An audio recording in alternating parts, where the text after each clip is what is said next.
Welcome, everybody, and thank you very much for joining us for today's digital event where we'll be exploring research during COVID. My name's Fiona Samuels. I'm a researcher at ODI, and I'm really excited to be chairing this event. So, as you all know, the pandemic has had huge consequences on every aspect of our lives, including in relation to research and data collection. And I think these are issues that we all need to think about also going forward as we try and redesign and rethink through our research and data collection approaches. I'm really delighted to have with me today this excellent panel of speakers from all around the globe. So we have representatives from Nigeria, Gaza, Tanzania, and Bangladesh. And they will be sharing with us their first-hand experiences of doing data collection during this period.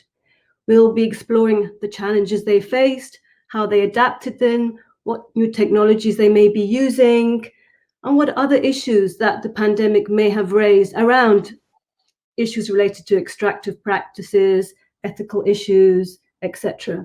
At the same time, I also want to mention, and this is being shared in your chat box below, that we've also put together a live resource at ODI, which collates different kinds of tools about doing remote research, including during this pandemic. This is a live document, so please feel free to send in any pieces, blogs, toolkits, etc., that you think may be relevant. So without further ado, I would like to introduce you to this fantastic panel. We have Charles Ojiako, who's a research associate in the Health Policy Research Group, University of Nigeria in Enugu, as well as a lecturer in the Department of Psychology at the University of Nigeria in Nsukka. We also have Shahrukh Hossam joining us from Gaza, who is a qualitative researcher on the GAGE program, which is part of an ODI project which explores adolescence. We have Diane II, who's a technical manager of Kamara Education in Tanzania. We then have joining us from Bangladesh, Mirza Mambira Sultana, who's a monitoring and evaluation manager of Water Aid. And finally, and last but not least, we have Dina Balabanova, who's an associate professor in health systems and health policy at the London School of Hygiene and Tropical Medicine. We're keen to make this a very open and interactive conversation. So I will be asking a set of questions to the panelists, but we very much hope that all of you joining us can also put in your questions and put in comments in the chat box. And as we go along and towards the end, there'll be space for us to try and respond to your questions. Please do use the hashtag research during COVID-19 to also tweet your comments and questions. And you'll also find all the Twitter handles on the page for this event. So turning now first to this wonderful panel, I'm going to kickstart the event by asking a question, and I'm going to turn first to Charles from Nigeria. So can you start by telling us a little bit about what the challenges that you faced during COVID in conducting research and data collection? How have you adapted them, and what use may you have used of digital technologies in doing so? So over to you, Charles. All right. Thank you for having me. So in Nigeria, I work as a researcher with the Health Policy Research Group, and for quite some time now, we've been researching on the problem of health sector corruption in Nigeria. And so when the COVID-19 pandemic came, we found ourselves, the research team, adjusting to the realities of lockdowns, to the realities of limited contact with people, to the realities of so many changes in the system. And so we've seen ourselves making more use of electronic devices in the field. We have not cut down our field activities as much as COVID-19 will allow us to. So we have maintained going to the field, but obviously we have to adopt the health guidelines given by the health authorities in Nigeria. And so we go out with our PPEs, we try to reach the health centers where we are working. Obviously, we have challenges. So, for instance, we get to health centers and then we do not see people there. We So we experience a lot of hitches traveling to the places we normally conduct research without hiccups. And so we have the problem of connecting to the participants, which was not coming as it used to be. And so we had to find ways to adapt around that. What we did was actually to fall back to the connection we had with our community. So the community we've been working with for the past 2, 3 years now, we've built some contacts and relationship with the community. So what we have had to do is to fall back to those relationships and have them contact or make things easier for us to reach our participants. So in our instance, we have had to get to the health authorities in the state we are working in, and they have had to call the health workers who would now show up in the place of work for us to continue our research activity.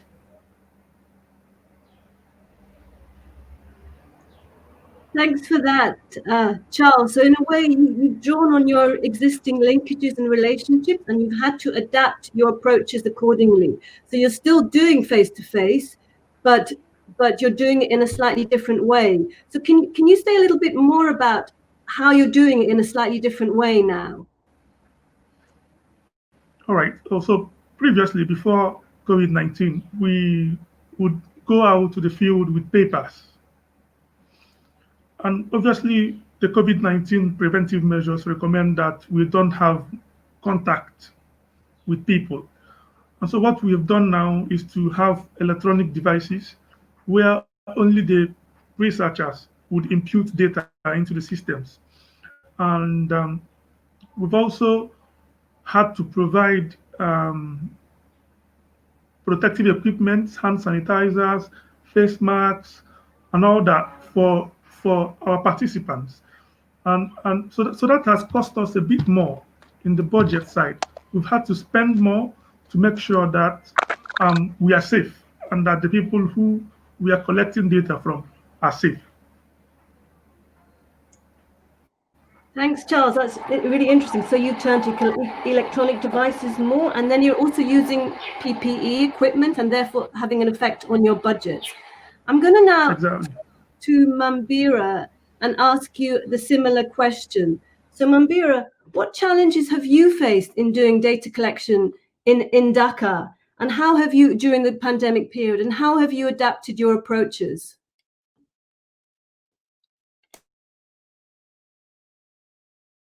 You need to unmute yourself, Mambira.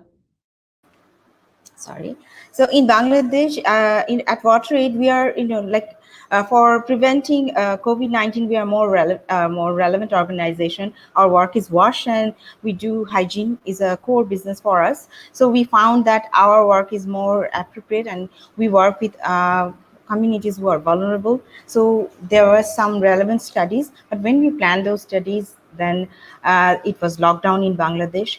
So one study was a study of vulnerability of waste workers, and there was with women's vulnerability to menstrual hygiene.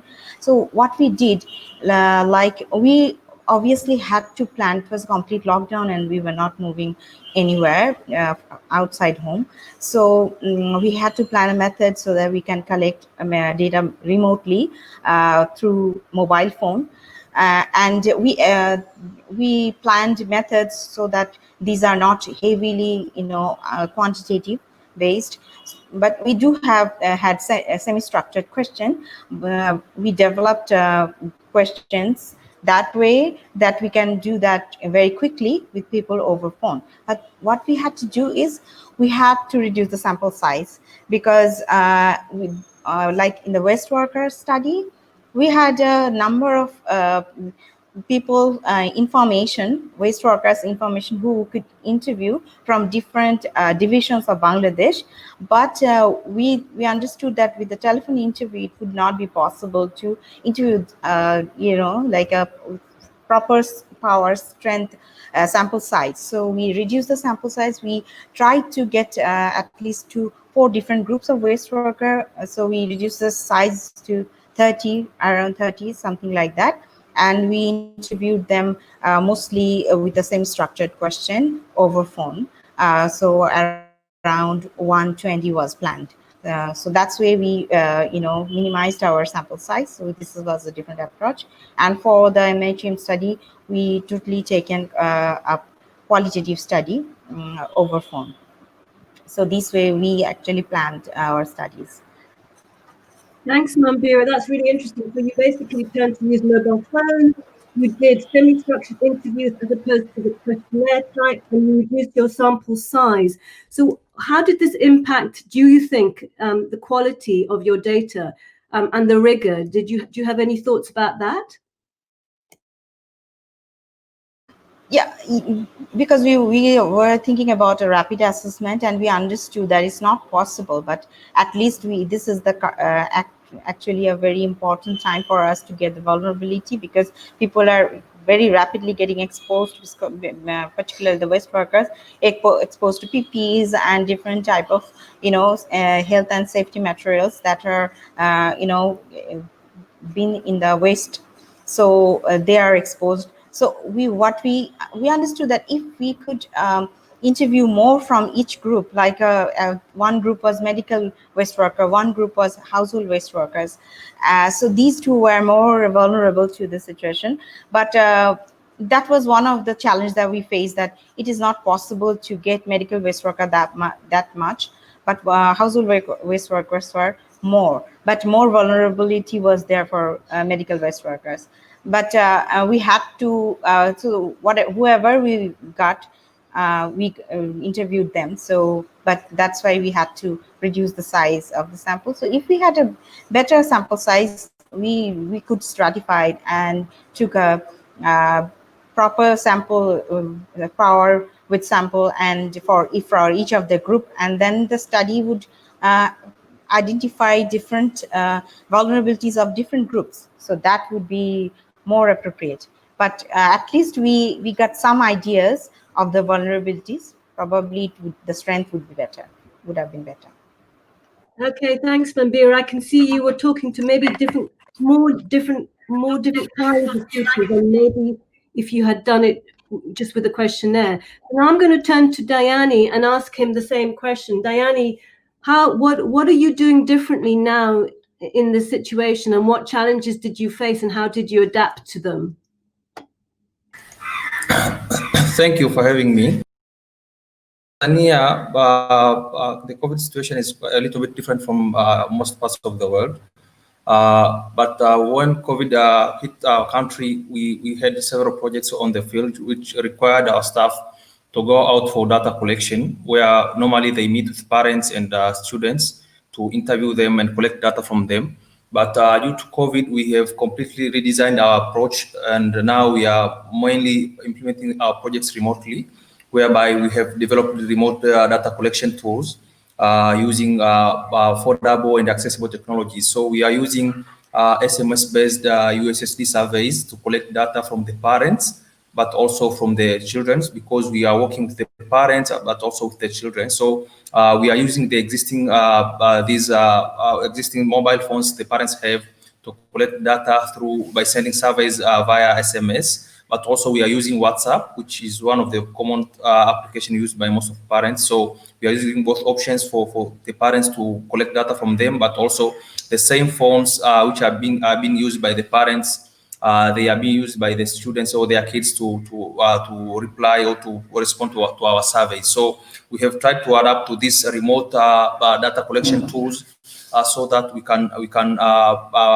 keep our staff safe due to COVID, but also we can ensure that the families and our respondents are safe during these times. But this has led to several challenges, because our project, which is a continuation of what we initiated last year, was about we were forced to redesign the entire project so that we can adapt these new methods of implementation, because initially we used to go to schools and meet with parents and students and have discussion with them and collect data from them. But for now, we can't meet with them. We have their contacts. We have phoned them to inform about the changes we have made due to COVID, but also to explain to them how they can use the tools we have developed for data collection.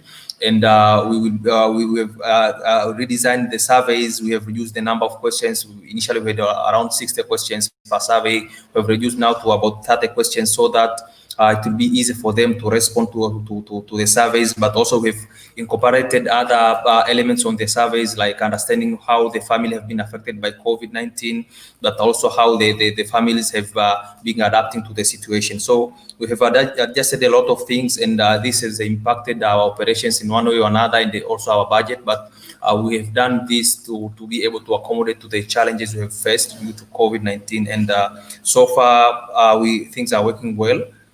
Despite of several challenges which we have been facing, but thank God things are working smoothly, and we are getting feedback from the parents, and we are trying to adapt and adjust as much as we can to respond to the challenges we are having. Thanks, Diane.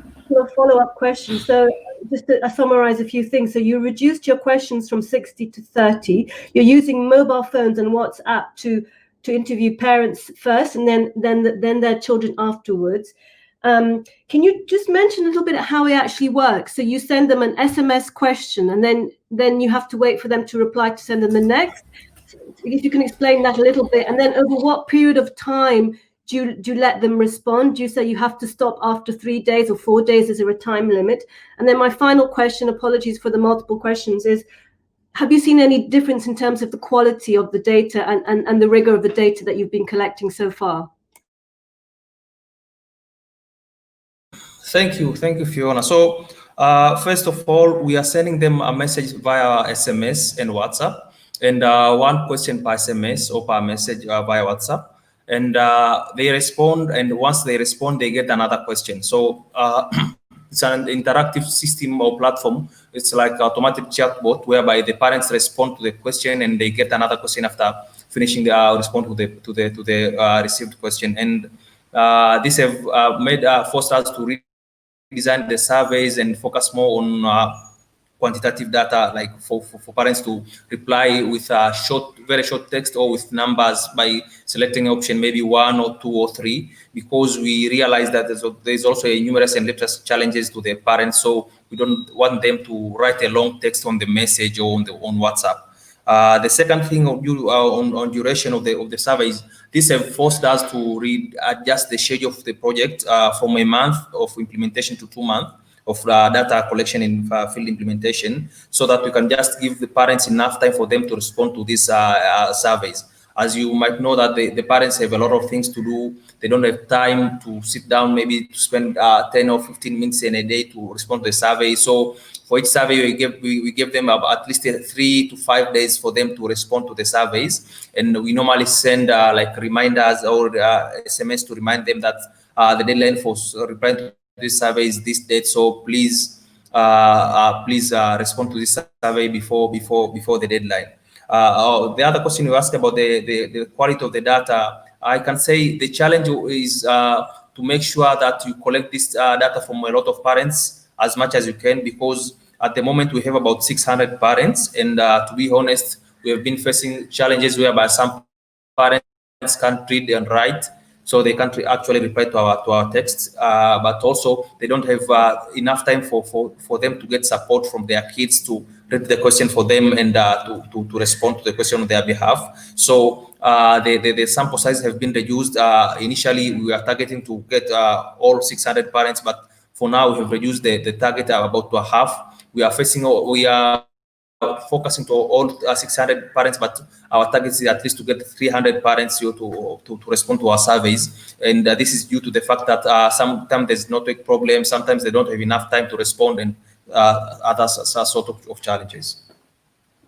Thanks, Diane. That's really interesting. So sort of, parameters are changing. We need to be flexible in terms of time. We need to take into account literacy levels, so to get the children to help their parents. So all ways that the design, sample size has reduced, as the others were saying. So all ways that you're adapting. Now I'm going to turn to Shahrukh and ask you the same question. Shahrukh, can you tell us briefly about what the challenges you have faced in Gaza in doing data collection amongst the adolescents, and how have you adapted to this situation? Over to you, Shahrukh. Yeah. After the lockdown, we were unable to meet people face to face. So all the research activities were suspended. Additionally, the Ministry of Interior stopped all the research activities in Gaza. So we suspended our quantitative research work for 2 months. Then we got the permission to continue our work again. Additionally, obtaining the ethical approval was a challenge because we needed more permissions from more bodies. Additionally, the ethical approval bodies can't meet. So I mean that there is more bureaucracy in work, but we need data, we need information. So we should do research, but we should use new approaches. So we shifted to use web-based virtual methodology and the digital technology. This methodology played a positive role to contact people during the pandemic, and it has advantages which are not present in the normal research, such as increasing the power of the respondents, decreasing the social pressure, and additionally, some of the adolescents feel shy, afraid, or uncomfortable during the face-to-face interviews, so they can talk freely during phone interviews. Additionally, we use diary and photos tools, and we ask the participants to write their weekly diary and to express their challenges, their activities, their feelings, and their conditions during the quarantine. I think this tool was positive for the adolescents who don't like to talk and they prefer writing to express themselves freely. Additionally, we ask the participants to take photos which can express their conditions during the quarantine. Our respondents sent to us their diary, their photos through the social media applications such as Facebook and WhatsApp. Unfortunately, we were unable to perform the interviews and the focus groups through the digital resources because of the lack of resources in the Gaza Strip. So we had to make all the interviews through the phone calls. Additionally, some of the challenges that most of the participants don't have smartphones and they don't have access or they can't access freely to the internet, especially the girls. So also we made the groups on the social media to allow the participants to know each other, to make ice break and to share, to exchange photos which they wanted to share and to explain during the focus groups. Regarding the phone interviews, we faced some challenges, such as scheduling the time of the interviews for the participants who use their parents' phones. So we had to be flexible in time to select a suitable time for both of them and to get the consent from the parents.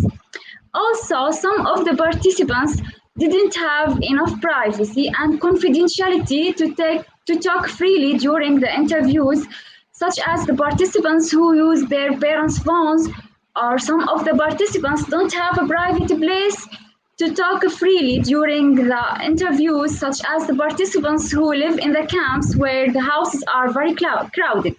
We tried as much as we can to adapt this challenge. We asked the participants to stay in a separate room, or we agreed before the interview on a word that the participants can say when he feels that the interview should be ended. Additionally, when I noticed that the participants feel uncomfortable when they change their voice tone because maybe someone else listened to the interview, I changed the talk or I ended the interview. That's it. Thank you, Shahrukh. That's really interesting. So again, we're hearing that it took more time because you had more bureaucracy to go through. But I think, you know, the development of these new approaches using diaries, using photos that the respondents can do themselves sounds great. And I think there's also a positive element that you're telling us about, you know, that maybe they felt more at ease to write than to talk. But clearly there were also challenges in terms of access to phones, internet and privacy. And you know, especially for adolescent girls, so that it's all really fascinating stuff. Before I move on to the next question, I'm just going to ask the panelists to respond to a couple of questions that you have been, you participants have been giving, have been proposing, particularly around what the panelists have just said. So Charles, firstly, from Nigeria, can you be more explicit about the electronic devices that were used to collect data from the respondents? And then also to Charles, how did this affect the quality of data, do you think, if at all? Over to you, Charles. All right. So we used tablets, and within these tablets, you can download what they call the Open Data Kit, ODK. So if you just type in ODK in the Android Play Store, you would find a pretty good tool you can fashion into what you can use to collect data. And bear in mind that we don't share it online. I mean, because the topic of our investigation is corruption. And oftentimes we find that we have to engage with our clients face to face for them to explain things to us during data collection. So we have our instrument, we have our electronic device on our palms, and then we impute the responses the respondent is giving us into the data collection tool, the electronic device we have in our hand. So ODK is a very good one. You can check it up on Android Play Store. It's available there. And to a large extent, I think that this approach, this electronic device approach, has improved the quality of our data because we now have the input in our hands. We, the data collectors, the field workers, we are imputing data by ourselves. And so we are very more confident of what we are having. Thank you. Thanks, Charles. I'm just going to ask another couple of quick questions to Diane linked to what he just presented. So do you usually do classroom observations? And if so, have you been doing anything different, anything in place of this currently? And then the next question is, but I think maybe, Diane, you already respond to this, you know, the parents who are illiterate, who can't read, or who don't have facilities for the phone, how are you including them in this method? Over to you, Diane. Thank you, Fiona. So initially last year we had classroom facilitations, whereby we have facilitators and they are displaying videos to the kids. And after watching the videos, the kids will have some activities to do on the tablet and have some games to play on the tablets. But due to COVID, now we'll be airing the videos over the public televisions, whereby the kids can watch the videos at home. And we also consider the option for providing CD drive the videos for the kids so that they can watch at home. So we won't have classroom facilitations like we did last year. The second question about parents who can't read and write, we ask if they can get support from their children, but sometimes it's a challenge for them. So for the one who can't get support from their kids, we do a phone interview whereby we call them and we ask them a set of questions. All of the surveys and we record their response. And the last one about dealing with ethical issues on the surveys, we randomize all the response we get from the parents so that they are random and you can't know what response comes from which phone number. But also we limit access to the platform whereby it's only one person who can download the report and share with the rest of the team for analyzing the data. But also for the parents and the kids, we ask them after completing the surveys to delete that message on their phone so that no one else can see what they have responded to the survey. So these are some kind of initiative we are trying to make to ensure the ethical issues in the research. Thank you. Thanks, Diane. So this neatly moves on to our next set of questions, which is precisely about ethical issues. So I'd like to ask Mambira first. Can you tell us a little bit about how you've dealt with ethical issues in this period about getting informed consent, issues of confidentiality and anonymity? Do you do anything differently now than you did before? Over to you, Mambira. Mambira, you're muted. Yeah, as we had to conduct telephone interviews, we could not get signed ethical, informed consent. But we obviously took informed consent. It was verbal. But in like the West Worker study, We didn't recorded those studies. But for the MHM study, because it was a long case study type of study, so therefore partially we recorded. So informed consent we took, but it's not recorded. So that is, like if anyone challenges about the informed consent, you don't have anything to prove that. So that is one challenge we had.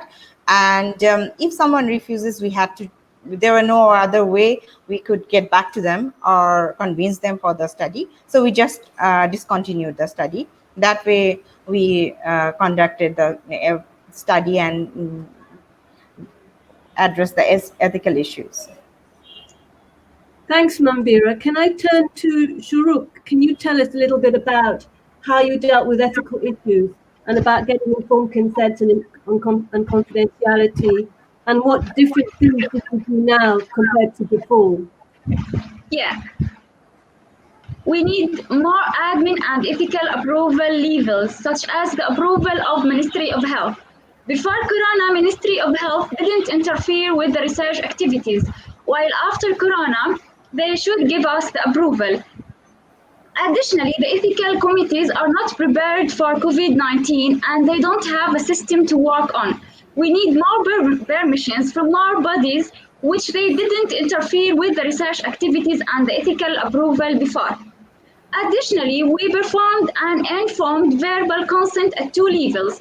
At first, we get the consent from the participant, then we get the consent from the guardian if the participant's age is under the age of legal of responsibility. Also, if the respondent uses someone else's phone, we should get the consent from this person also. We determined a specific session for each participant to explain to him and to fill the roster data. We explained that the interviews will be recorded, the consent is voluntary, how data will be used and stored, and the information will be anonymized. Additionally, we determined another session to explain to them again, to re-emphasize again. Thank you. And thanks, Shahrukh. So different levels of sort of getting informed consent you had to face, and added bureaucracy of involving the Ministry of Health in the ethical procedures. Charles, can you tell us a little bit about how you dealt with issues around ethics and anonymity and informed consent, and what differences from before did you face? All right. In our own situation, the electronic device we had, so the ODK, had the ability to snap people's signatures and upload it to a database. And so what we did was to create a column for people indicating their consent. And then what people did was to sign on a blank sheet after we have read the instructions and the whole procedure of the research to them. When they indicate verbal consent, they will then put down their signature on a paper. That paper, we can snap it and then upload that signature to the system. Or, so we provided PPEs like gloves. At the point of getting the consent, these participants would put on the hand gloves and then sign on the screen, which we've provided for them. Of course, we take time to sanitize things again before we leave the research setting. Thank you. Thanks, Charles. So adapting methods of informed consent using screens, including PPE, that's very interesting. Diane, do you have anything to add on ethical processes that you have been involved in now that are different from before? No, just to add that for us, we use the phone calls to get their consent to participate on the surveys.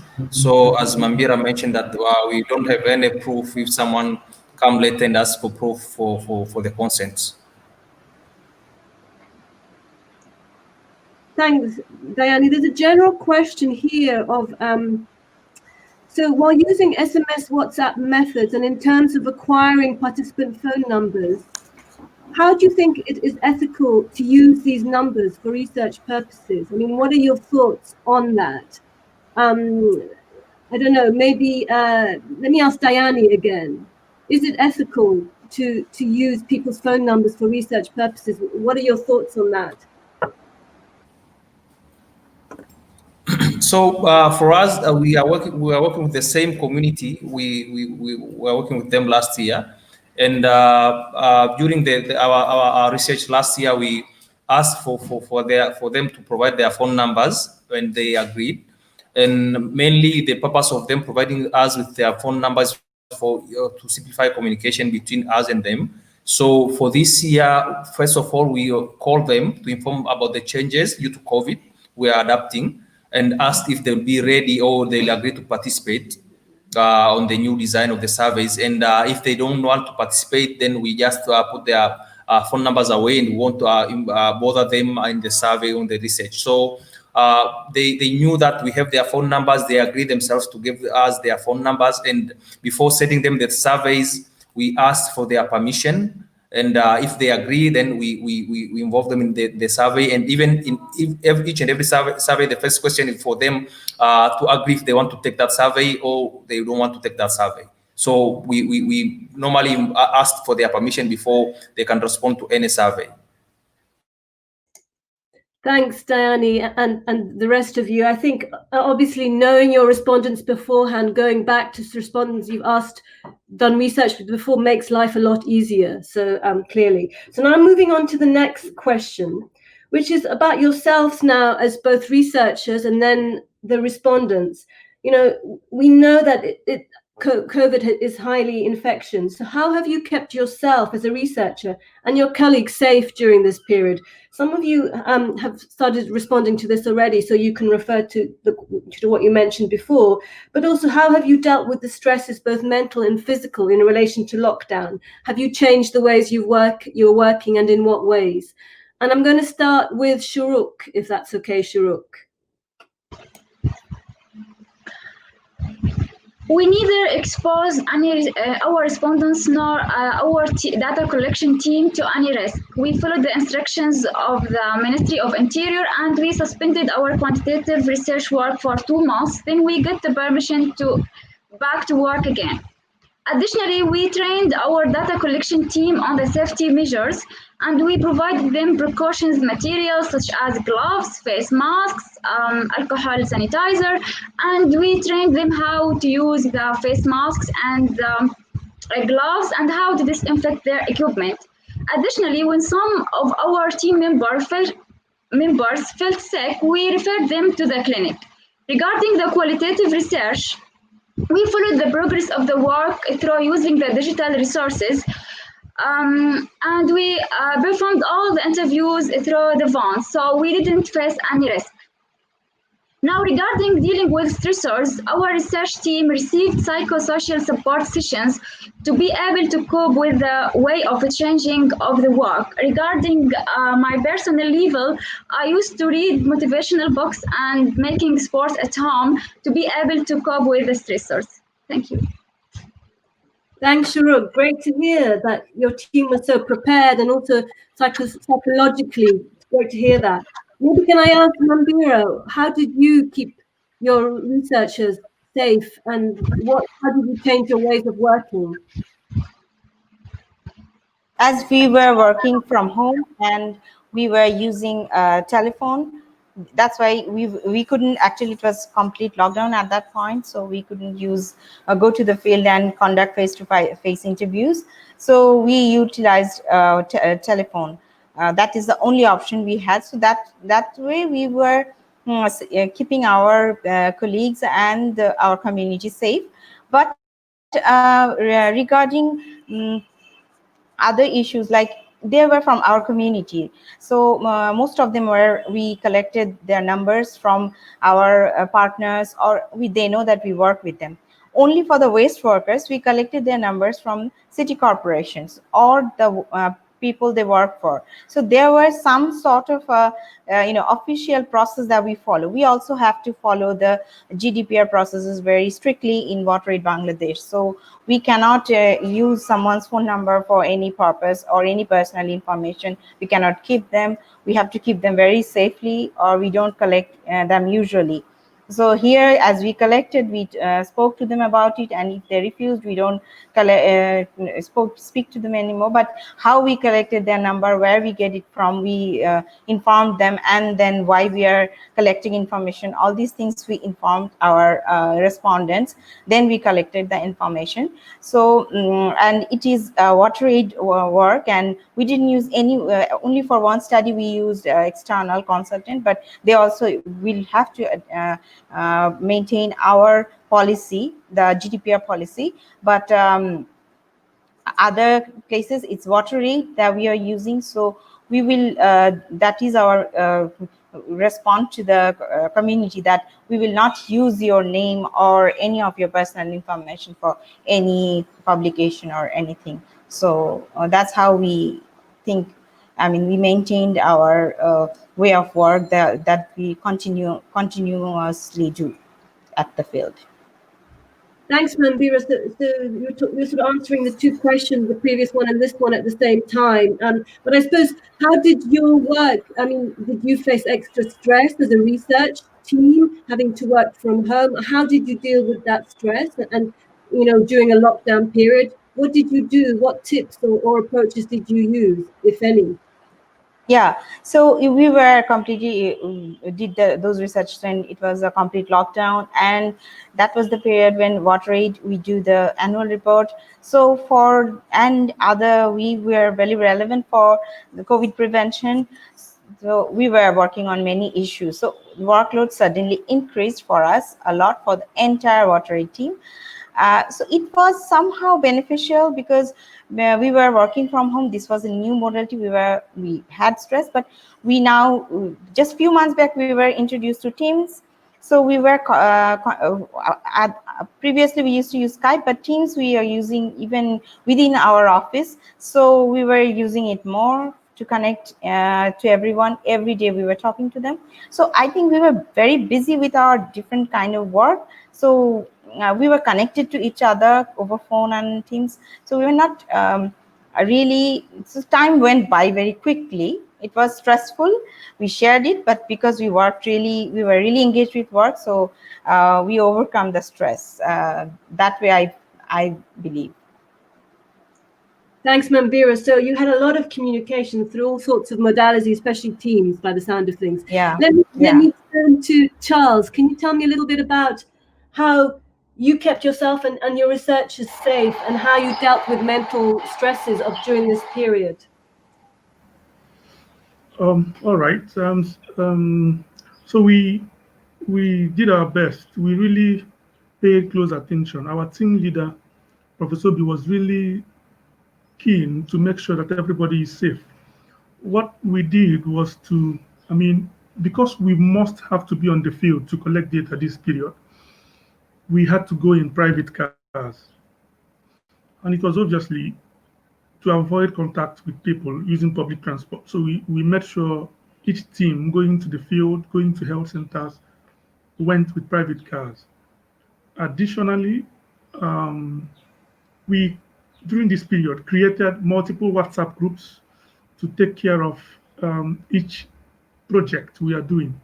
And so what happens within this WhatsApp group is that each time we return from the field, we give an update of what has happened, were there challenges, are there difficulties. So the team lead will always provide support and will always provide additional resources if each group or team have an issue in the field. So we had a very good team leader who looked out for us, who looked out for when we'd have complaints, challenges, and then we provide supportive role to each and every one of us. And among the teams also, we share experiences, we share what has worked for us, what is not working, what we can do better. So we had this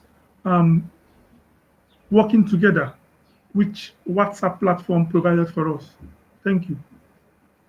That's great to hear that. So WhatsApp groups critical for sharing, but also debriefing. And it sounds like, you know, good leadership was critical for you. Good and flexible leadership, you know, make things work for you, which is, you know, fantastic. And the same question to Diane: how did you keep your research team and your colleagues safe? And what did you do differently? And how did you deal with the mental stress? Thank you, Fiona. So for us, we are working from home, and it's like just recently we have opened our office again. But during that time, we were working from home for the safety of our staff. But we try to keep ourselves so close, and we try to adopt new online collaboration tools like Basecamp, which we didn't use before, so that just we can keep everyone close and we can collaborate more and communicate more easily. But also we utilize WhatsApp. We had a WhatsApp group for staff whereby we exchange a lot of things, some jokes, and what's happening at home, what my kid is doing, what your kid is doing, things like that. So that we can pass through that situation during that time. And before even closing our offices, we were providing some kind of training for our staff, and we provided PPEs for our staff so that they can protect themselves. So we are trying to find and adapt different ways of handling the situation and avoiding the stress, but also keeping ourselves updated about what is going on in our country and how we can adapt to the changes. Great, thank you, Diane. The other question that some of you have already responded to, but I'm going to ask again, maybe starting with Shahrukh, because I think maybe you have interesting things to tell us, is, you all do though, how have you kept your respondents safe in this period, both in relation to challenges faced directly and unintended consequences or backlash of doing data collection in this different way? So over to you, Shahrukh. You're muted. Yeah, as I told you that we performed all the interviews through the phone calls. Additionally, when we asked our respondents to take photos to express their conditions during the quarantine, we asked them to take photos for the environment from their houses and to don't go out of the house to keep them safe. Additionally, we were committed to the gauge safeguarding protection strategies with a focal person from our team to be able to deal with any protection issues which may be violated. And we adapted this strategy through using the phones. Additionally, this strategy includes a chain of referrals to other relevant organizations or to other relevant individuals. Regarding the relationships with the community, I don't think that we faced something negative regarding this, but we worked more and we coordinated more with the community organizations to recruit participants, and they called them on the phone. They explained to them about the scope and the aim of the study and about the incentives which they will receive. Additionally, our research team have continually updated information about the COVID situation in our country, including the restrictions which remained or which removed. Additionally, we followed all the policies in the local context, and we stopped our work when they told us to stop, and we back to work again when they told us to back to work. Thank you. Thanks. Let me ask Diane, is there anything else you would like to add about how you're keeping your respondents safe during this period, or any unintended consequences or backlash that you may have faced? One of the things we've adapted is that we have incorporated some questions to ask about COVID situation on the families or to our respondents, just to understand what they are experiencing. But also on daily basis, we are sending them messages every week to remind them about things they can do to protect themselves and their loved ones, and to advise them that if you are feeling stress or you are getting challenges, you can talk to your loved ones or to a person you trust the most, or you can call the numbers which have been provided by the government and the Ministry of Health to provide support for them, so that to make sure that they have enough information about COVID and they know how they can protect themselves, but also they know how they can report any challenge they might be facing. So we've tried to provide more information and education to them to help them understand the challenges they might be facing and how to overcome them, which is something which was not part of our project or not part of our research initially. Wow, that's great to hear. The sort of giving and taking is even happening even more now. How about you, Charles? Is there anything you would like to add about how you were keeping your respondents safe during this period and what you were doing with them? Yeah, so like I said earlier, because we have to be in the field and we have to think about the people we are going to be meeting, we provided participants with personal protective equipment. And this served as, first of all, a protection against COVID-19, and then additionally, it was an incentive for them. If you consider rural health workers, people who are working in the most remote places, and they barely have access to services and some resources. Therefore, providing something like a hand sanitizer or something like a face mask would go a long way to make them happy and make them feel like somebody is actually having us remember this period. I think that part of our adjustment, that provision of PPEs, though it impacted our budget, but at least it was something that the participants appreciated, and then, you know, it was very positive. Thank you. Thanks, Charles. And Mambira, is there anything you would like to add about how you kept your respondents safe during this period? So I already mentioned that we were communicating over phone because it was a complete lockdown, and then it was we mostly worked with our communities. So there was no, they knew us. So we faced some challenges when we were working in a community where we are not working anymore, but we worked with them, but they knew us. But it's like a distance, so we faced challenges. But it's not like we couldn't interview them.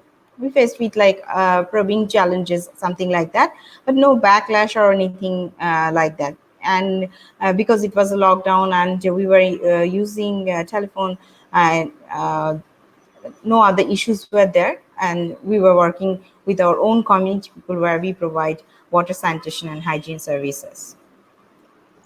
Thanks, Mambira. I'm just going to move on to the next question now, because this is also, some of you have started responding to this. So often there is a view, as I'm sure many of you present today experience, that in a way researchers go and extract data from respondents and don't go and give anything back, and it's like a one-way process of taking.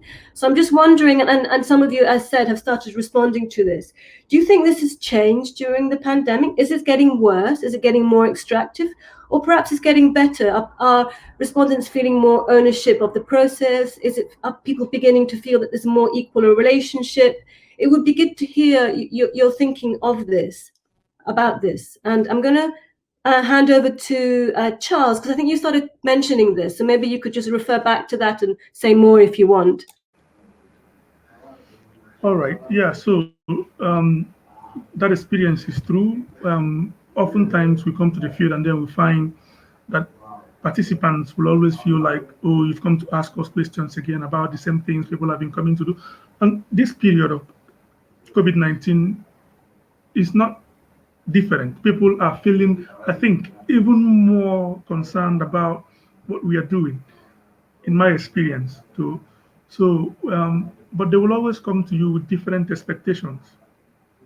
Some will see you as an invigilator, some will see you as a supervisor, some will see you, you know, different demands, especially because we are researching in the health sector, which is obviously at the forefront of the pandemic.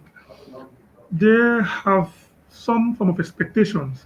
They think that as we are asking them about their challenges, the problems, the corruption happening around their settings, that somehow we are the people to make the change happen. And so they expect a lot from us. And but we try our best to manage their expectations, explain to them that what we are doing is just a research process, which hopefully will bring solutions. But we are not the immediate solutions that they are looking at.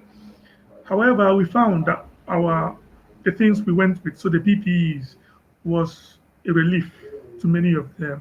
It showed concern. It showed people who were interested in their welfare as well. So it is a problem, and somehow we came through it, And I think the participants we had, we met and we engaged with, we're happy with the things we did for them. Thank you. Thanks for that, Charles. I'm going to ask now Mambira, because in a way you're coming from WaterAid, where your mandate is also to do interventions. So maybe you have a slightly different perspective. So did people feel that there was a change in terms of unequal relationships? Was it less or more extractive, or wasn't it so much of an issue for you? Generally, it's not an issue for us because we go to communities or to stakeholders whom we work with generally. So even if we work with government or even if we work with in the community, only to them we go because they know that we are going to give them water, sanitation, and hygiene services. So generally in Bangladesh, we face these sort of questions. If we didn't give them services, why did you came? Why do you ask questions? But when we go to our own community, we generally don't face those. But in this pandemic, we obviously went to these our own communities for other studies, except for the waste worker study. And also to the waste workers also we went through a channel. So probably because we are implementers, we didn't face this issue very often. So yeah. Thanks, Mambira. I'm going to ask the same question now to Shahrukh. Did you face these issues? Was it any different? And how did you deal with it? Yeah, I think it became better and less extractive because we used a participatory methodology. We don't do research on adolescents, we do research with adolescents. We give them the chance to express themselves freely through writing their weekly diary, and we didn't tell them to write about specific issues so they can express themselves freely. Additionally, we asked them to take photos which express their conditions during the pandemic. So I think by this way, we try to make the toolkit more participatory, and the adolescents are not just respondents, they are participants. Also, social media helped us too much to perform this methodology. Thanks. Thanks, Shahrukh. That's really great to hear that. And just for the participants, all the tools that Gage has been using and developing over this period are on that online resource link that we sent you. So they've got some great tools which are participatory, as Shahrukh says. I'm going to now ask the same question to Diane. Did you face any differences in terms of the extractiveness, more or less, or any difference? For us last year, we had a community event whereby we invite all the parents and the kids to showcase what we've done and what we've learned from the surveys or from the research we've made. And we share with them what they need to do or what we have learned and what they can take and practice or implement at the family level. But for this time, we won't be able to do that. What we'll be able to do is to share some lessons, some tips with the parents via SMS or WhatsApp, because we won't be able to meet with them. So this is the only thing we can do for now. But also we are providing them with some incentive after completing the surveys, like something around $1 per survey. And this is provided via phone credit as a compensation for them to participate on the survey. So at the moment, this is what we are able to do for now. It's not the same as we did last year, but it's something just to make sure that we are in good relationship with them and they can benefit from what we are doing. Thank you. Thanks so much. I think now we're going to move to questions from the audience, and I can see a few that have been posted here. So I'm just going to start now. And this first question now is for everybody. So if you can prepare your responses, everybody. So basically, please can you clear up how participants with no access to smartphone or electronic devices were included in your studies? Was access to such devices viewed as a necessary for participation? So I'm first going to ask Diane for that answer. Thank you. For us, we are working with around 600 parents, who have been working with them since last year. And for us, most of them, I can say 99% had access to a mobile phone or smartphone. This was a necessary condition for them to participate on our research. Though if they don't have access to smartphone or mobile phone, we ask them to get support from maybe from a family member who have access to that phone.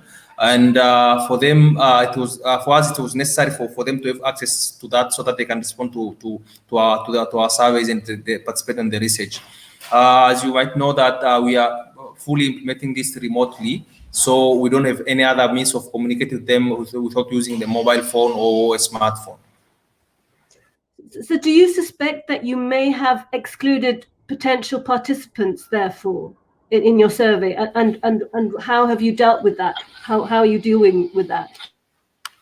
As I mentioned, that we are using the same participant. We have been using them since last year. So I can say we have missed some participants because initially our plan was to add more participants this year, to double the number of participants. But due to COVID, we decided that to remain with the same sample size of 600 participants because they know what we are doing. We have some kind of relationship with them. So we found that it was easier for us to work with them instead of adding or recruiting more participants. So I realized this have limited ourselves, but it's due to the challenge we are facing of COVID, and we are not able to move and recruit freely and recruit more participants.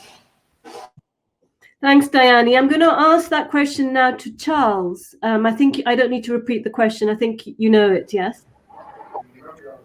Yeah, so we have not adjusted the number of participants we have. We still covered, for us, for instance, we are looking at 400 health workers in our field work. And yes, we did get that number of health workers covered and even more. The challenge was that it took more stress. For instance, because of the COVID pandemic, some health workers are not able to make it to work. And so we have to adjust our travel to cover more and more health centers to accommodate the number of health workers we targeted originally. So we did not adjust our sample size, unlike what Mandira and Diane did, in their different settings.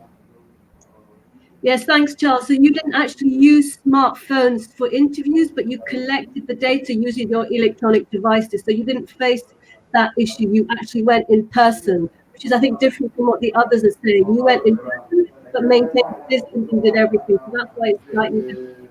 I'm going to ask the same question to Shahrukh now. Shahrukh, you. Yeah. As I mentioned in the beginning, one of our challenges was that most of our adolescents don't have smartphones. So we had to make all the interviews and the focus groups through the phone calls. So we didn't miss any one of our participants. Regarding the diaries, we also called them and we asked them the questions on the phones every week, and they answered us, and we write on our devices. So don't miss any one of our respondents. Thanks. So all your respondents had to have phones to be able to participate, you mentioned, but that was also challenging because some didn't. So how did you do it when some of them didn't have phones? Yeah, when someone didn't have a phone, we contacted the parents and we scheduled the time of the interview with the parents, and we made the interview through the parents' phones. This was a challenge in our study, but we had to deal with this because there is no other solutions. Most of the participants, especially the young participants, used their parents or their mothers or older brother or older sister phones. So we had to schedule the interviews with the parents and the owners of the phones, and we take the consent from them to allow their sons or their sisters or younger brothers to make the interview. Thank you, Shahrukh. And now to Mambira. So did you include people who did not have access to phones in your study, and how did you manage?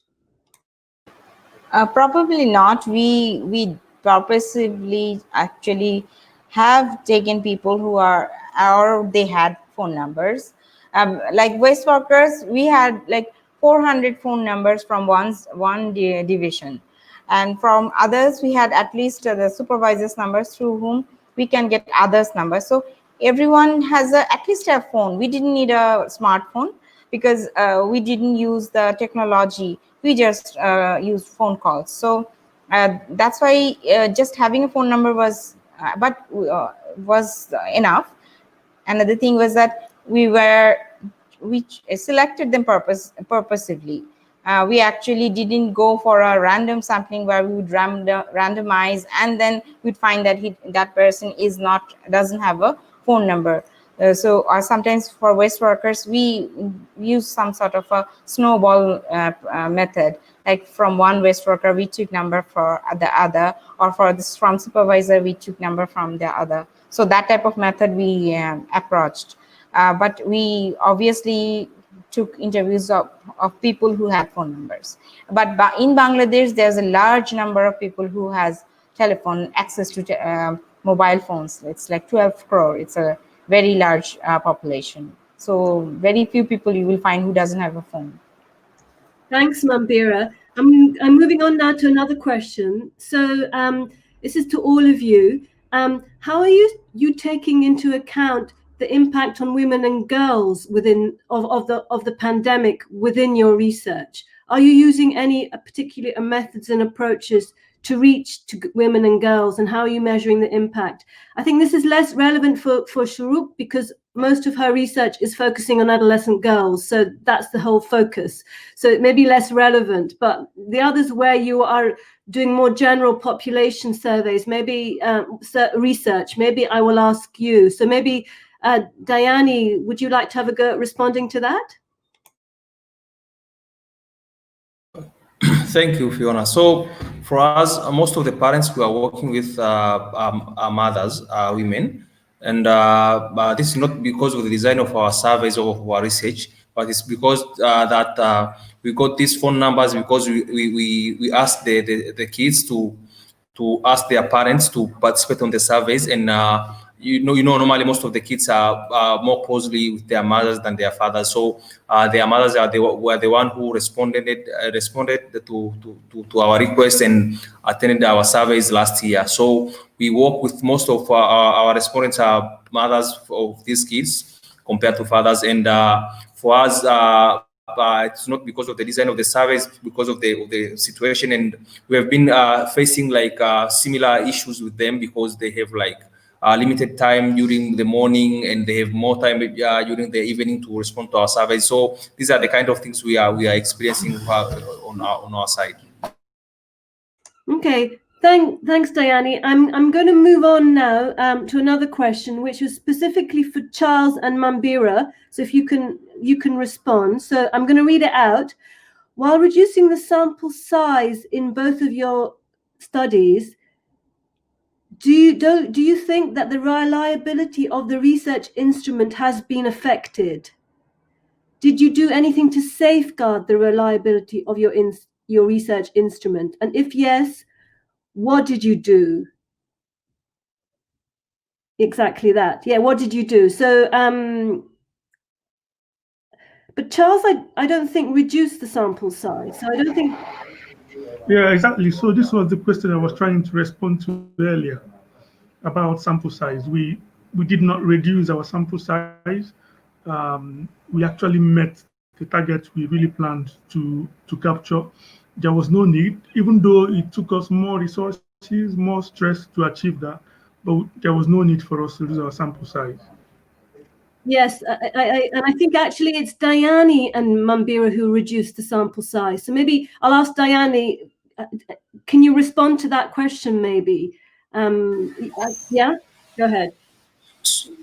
Thank you. So for us, this is the same sample size we used last year, but for this year we plan to double the sample size so that we can get more data from the field. But unfortunately, due to COVID and due to the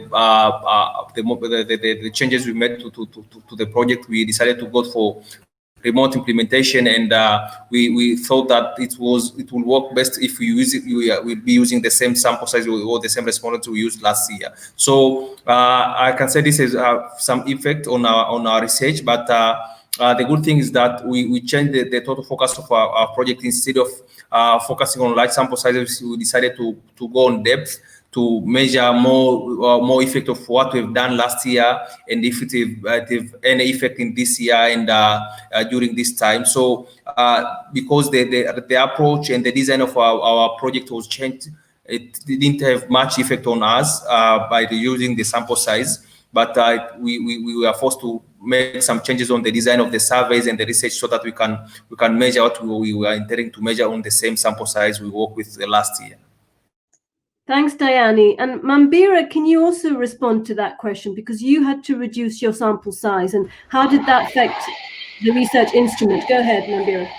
So the research, I would say that we actually took a different approach. We actually didn't only reduce the sample size. It was not like a sample survey, a complete sample survey. It was a small survey, semi-structured questions. Then we took other methods, like we went to KIIs. Those were also telephone interviews. So to validate the information from the waste workers to the and then we went to stakeholders. But if we want to do some in-depth with some waste workers, we did some more in-depth interview with them so that we can get more responses on if we feel that it's more of a semi-structured qualitative approach. It was not like we changed the approach completely. So yeah, we didn't go for a quantitative method in these, so that was not the consequence, I would say. But if the waste worker study had an opportunity to conduct samples, complete sample, full power strength, statistically significant quantitative survey, that we didn't choose. We didn't approach that. Thanks, Mambira. There is a question about, is there space to collect data in a new and creative manner? Have any of you tried any different or new ways of collecting data over the phone or in person, in be it discussion or an in-depth interview? I mean, I think a lot of you have been speaking about this already. We've heard about the diaries, we've heard about the photos, we've heard about the mobile devices. I don't know if there's anyone who would like to add something that they haven't mentioned already in terms of slightly different way of collecting data than they have done previously, they haven't talked about. I'll ask, who shall I ask first? Diane, do you have anything to add? I don't have anything specific to add, just to mention that normally it depends on the intended audience or respondents you are working with. So it's normally you try to analyze my audience, what are the technology or the tools I can use which will work with my audience. So maybe for us, we thought that our participants are used to SMS and WhatsApp, so those will be easy tools for them to use, instead of maybe organizing a webinar with them to have a focused group discussion or any other thing to do. So I think it depends on the audience you are targeting, and your audience will determine what kind of tools or technology you will use to collect data. Thank you. Thanks, Diane. Would anyone else like to answer that question or add anything? Just unmute yourselves if you would like to and just start speaking. I'll give you a couple of minutes, a minute. No, I think everybody probably has responded to that. Then there's another question here I would like to ask you.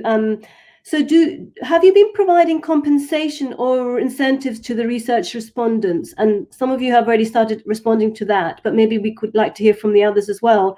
And does this influence and generate some bias in terms of the profile of the respondents and thus the reliability of the data?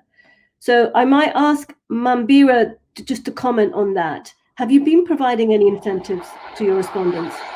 Yeah, we were providing through our, online, Bikash, we were providing a very minimum amount. I wouldn't, that just a value for their time.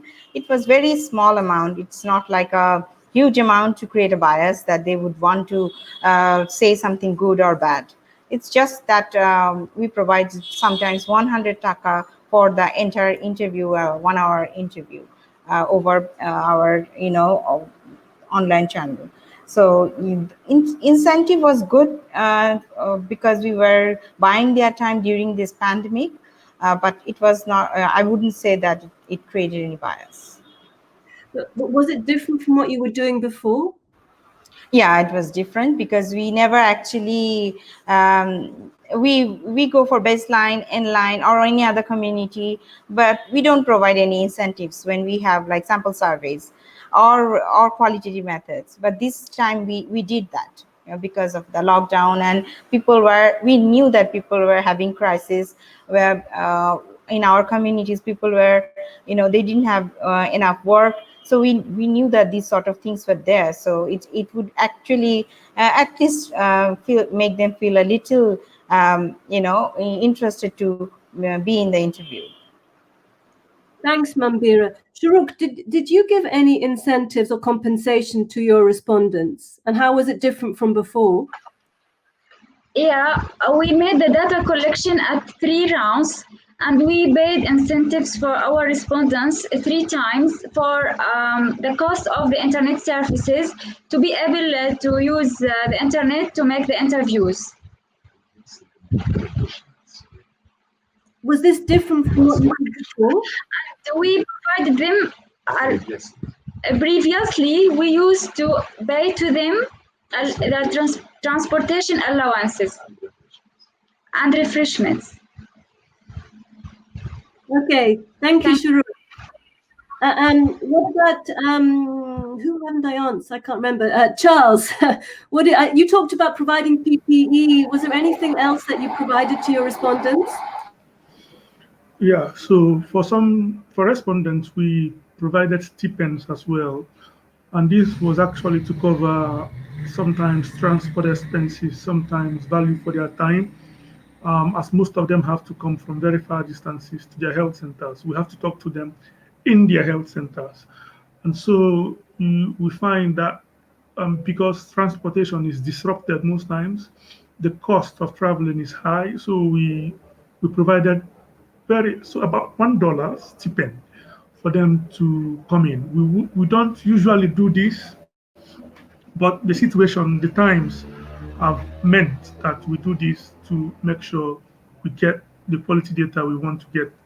And the money didn't make any much difference for them. What made a difference for them, I would say, is the provision of the PPE, so the face masks and the hand sanitizers. It was really, really one thing I would say I noticed that they appreciated during the data collection. I wouldn't say it influenced the results because we often give them that. They don't realize we will give them that. We give them that after the exercise. So we give them something to sanitize their hands before we start the interviews. And then we tell them, okay, you can now keep this. It's now yours. You can use this, for your own personal use. That's why I don't think it will affect, or it did affect, the quality of the data we had. Thank you. Thanks, Charles. It sort of highlights even more to me the need to be flexible in budgets and planning and resources, and how good leadership makes all this work. And Diane, would you like to respond to that? You mentioned something before, but go ahead if you have anything to add. Yeah, just to add that for us, this time we're providing less incentive than what we provided last year, because for us last year we were providing them around $2 for them to come at a school whereby we interview them and have some discussion with them. But for this year we are providing $1 for them to respond to a survey, because for now they won't need to travel, just to spend their time to respond to our surveys.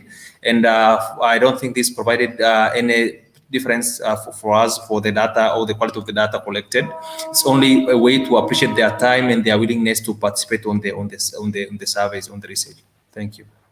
Thanks, Diane. Just a quick follow-up question on that, because obviously they were used to getting more before and now you're giving them less. So did that cause any issues? Did you face any issues related to that? No, because for the last year we are covering their transport costs for them to travel from their home to a school, whereby we meet with them and interview them and have a discussion with them. But for this time, they don't need to travel anywhere. They just need to spend their time, like half an hour, to respond to the surveys. So we are trying to be as realistic as possible, not providing too much or too less for them. Okay, thanks, Diane. I'm going to move on to the now final question. Thanks everybody for all your audience questions, and there are some that we will pick up on now again. So I'm going to ask the panelists all to respond to one final question before I hand over to Dina to make a summary or highlight some key points. So now, in terms of what are the positive learnings now going forward, what might we or you do differently as a research community in terms of data collection, all the different aspects of it going forward? What are the positive learnings? What might you do differently? And I'm going to start with Mambira now. What are your thoughts? So one thing we learned is that, there are possibilities. We can utilize different approaches. And obviously from this call also, I learned something like what Shahrukh was saying, that they utilized the community and their information. They give them diaries. So this is one approach we can do when we are not able to do face-to-face interviews, go for rigorous sample surveys or in-depth interviews for long time, but we need some baseline information. Then we need to compare what the changes are, because we are implementers and we are giving them services, and we need to know what the changes are if we are able to protect them from COVID spread, and if we are prevent them from that. So that type of approach we can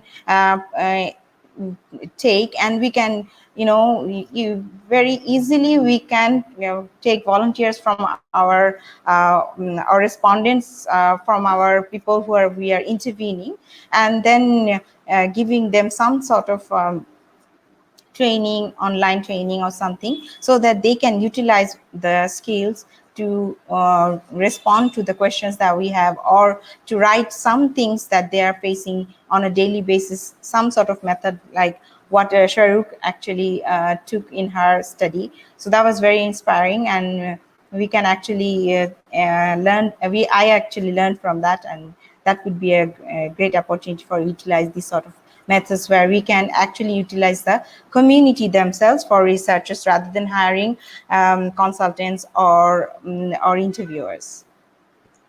Thanks, Mambira. And I think what's really important from your perspective is that you already have, in your communities, you have community-based implementers of different kinds. And I think what you're suggesting is, rather than just use them to implement, they could also be collecting some form of data for you in sort of creative ways. And it's great to hear that you already learned from Shahrukh.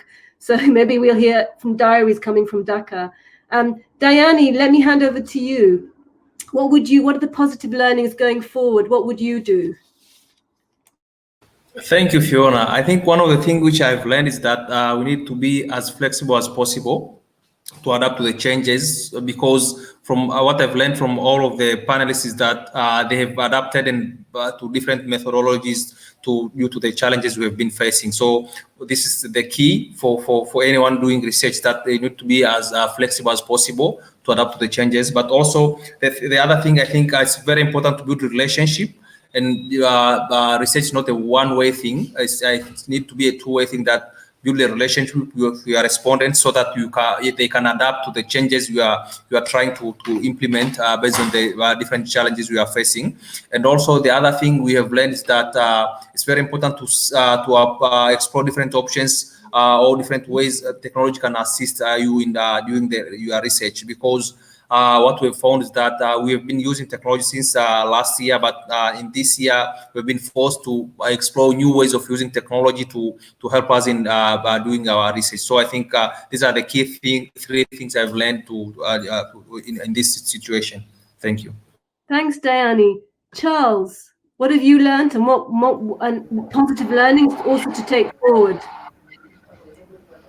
Thank you very much. I think largely from what I'm experiencing.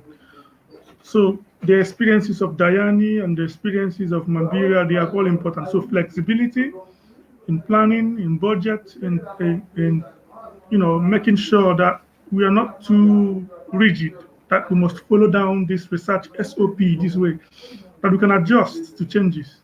So I've learned that from the panel. I learned really that if somebody can conduct a focus group discussion via Skype, is interesting, even though I find it difficult to adapt it to our own research methods, obviously because many of our participants are in remote places, and then network, access to mobile facilities are quite rare. But another different thing I would say that is very important for me during this period of COVID-19 and how that relates to research is that this pandemic has given us the opportunity to observe how systems work in crisis. So in the process of doing our research, we've come to see different perspectives and different possibilities on how a crisis of this nature can impact health systems. We are seeing how the police, for instance, can interrupt things during times like this. And we've seen how, there are new lessons, there are new things we can pick out by going out to the field. I'm not encouraging that people, break the rules of lockdown or not, but there are lessons that we can learn during periods of crisis like this. And obviously, it's going to be informing future research activities we're going to be doing. How would health systems adapt if something of this nature comes again in the future? And we can't answer these questions if we are not learning from the field now. I think that's a more important reason for us to be in the field this period. Thank you. Thanks, Giles. Really reflective and thoughtful comments. And last but not least, I'm going to ask Shahrukh to respond to that question.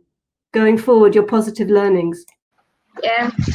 I learned that research is doable in all circumstances, especially in conflicts affected contexts, such as places where wars and siege as Palestine or Gaza.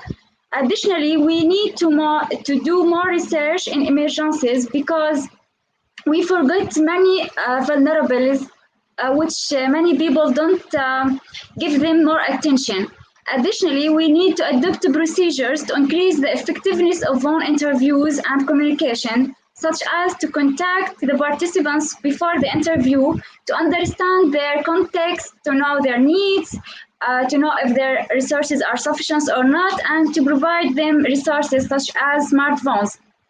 Also, we need to focus more on the individual interviews because focus groups are not effective virtually.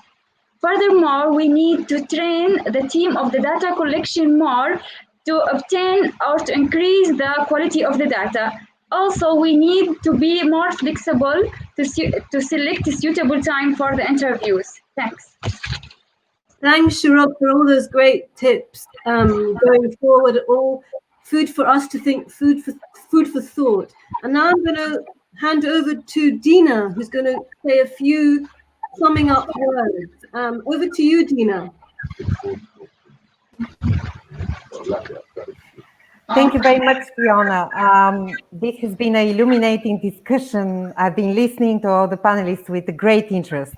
And my wish for the future is that we hear more of these experiences. We hear more about researchers who are doing this research, who are in the field, and their experience of coping and their experience of learning and developing new methods.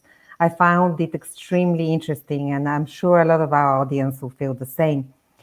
One of the surprises when we talk about COVID, we always talk about lockdown and everything has stopped, but actually a lot has continued, and that's one of the surprises, and that's why the webinar today was really important to understand how to deal with COVID, because we do research to realize benefits for vulnerable groups. So our researchers have obligation to conduct their research. So we can see how they're all driven by this imperative to continue. So they're not just stopping, but they're finding actively ways. We heard a lot about adjustments to the design, and that was interesting in terms of what is possible and what can be done using the digital technology and what can be done by phone, enforcing safety standards. And but what also struck me is that it's not about one design. You could make a change today and then having to do change tomorrow. So a lot of the panelists talked about being very mindful of what's happening almost on a daily basis. So that's something that we don't sometimes do, the flexibility that you need to change and vary the design almost daily. And they did it as a part of their practice. Again, one of the key themes I wanted to really highlight that all of the panelists talked about is the value of relationships, the relationships in the community to ensure that you have access and you could really talk to people in advance and not just show up there and expect to do the same sort of data collection, but really thinking about how to make things easier, how to suit the new situations in which the informants and researchers have found themselves. And I can see a lot of, again, attention to communication and to really trying to understand the position of the respondent. Again, the small gifts and tokens and generally just checking with them what is happening. I think that's something that we may have to take for granted sometimes, but it is essential.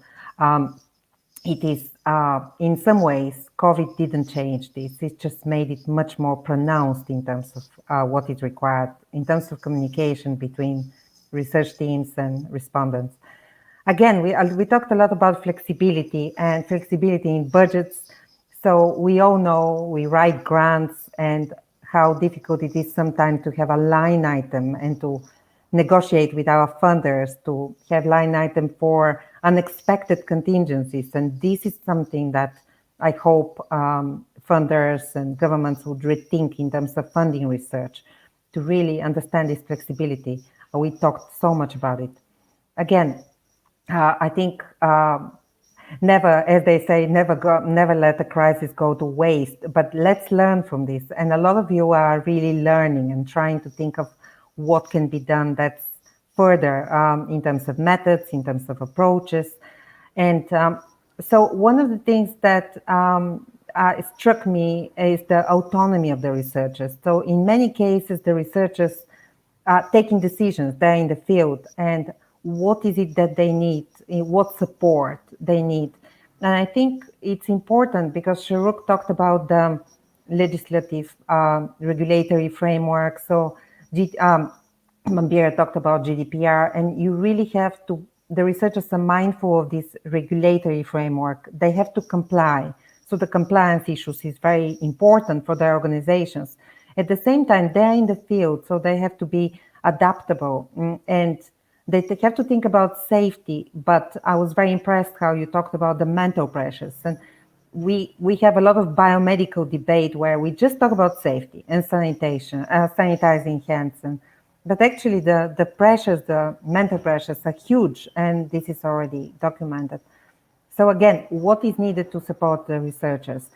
So some of you talked about all these new adaptations, all this new work. It's new work, it's additional work, it's added work.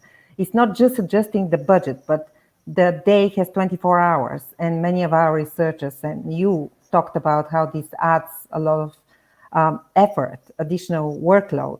So again, many of you said maybe we need a different type of support, not just saying, okay, did we meet the sample and did we do what we meant to do, but actually what exactly do you need in order to avoid burnt out and to really work with the communities and ensure that there is no extractive practice. Again, so it all boils down to leadership and really somebody overseeing, but having this sort of feedback loop and real-time connection with the field and all these adaptations being taken into account in new studies. Again, many of you mentioned issues around creating new inequalities, people who don't have access to technology, or even people who may have access to technology, but privacy issues. So many of you are mindful that a lot of these crises, and it is known, as we saw in the UK, in many other countries, crises such as COVID, they actually exacerbate inequalities. So it's wonderful to see that many of you are thinking about that, and we should all think about that. So finally, something that was really important, that's one of the few webinars, maybe the only one I've attended, and I would like to thank ODI for hosting it. It's really interesting to document this experience because, as Charles said, it's not just about COVID, it's about working in crisis, and how do we work in crisis? What can we learn?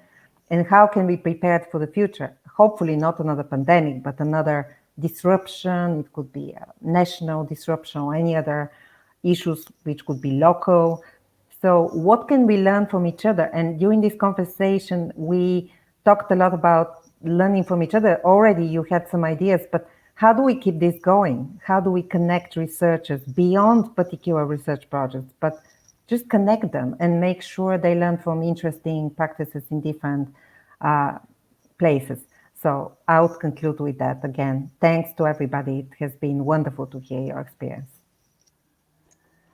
Thanks, Nina, for those fantastic concluding thoughts and comments. And I think it's giving us a lot to think about as we go away from this event, which I think was really fascinating and so rich to hear all the experiences from all of you in the field.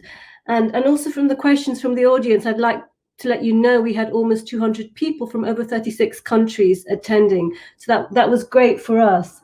And I think just to remind you, please do share the resources that are in the link, see how we can take forward some of these debates on the real practices, the real sharing of knowledge in the field. And I think I just want to end with one thing that Mambira had said to me, but she didn't actually say it in this discussion, but I just wanted to repeat it because I thought it was really interesting. It's because she said, okay, it gave us a lot of stress because suddenly we had a lot more work to do by ourselves, at home, over the internet, over phones. We were not able to work with people from outside, but we had to draw on our own resources, their own internal Dhaka-based or Bangladesh-based team. And it also empowered us. It gave us a sense that actually we can do it. We don't actually need outside people. We can do things on our own. We have the capacities. So I think that was a really nice sort of takeaway message. Everybody has the capacity to do it. I think it's just when push comes to shove, when we plan and we think and we share, we can all do it. So I'm going to end there now. Thank you very much, everybody, and have a good rest of day to everybody.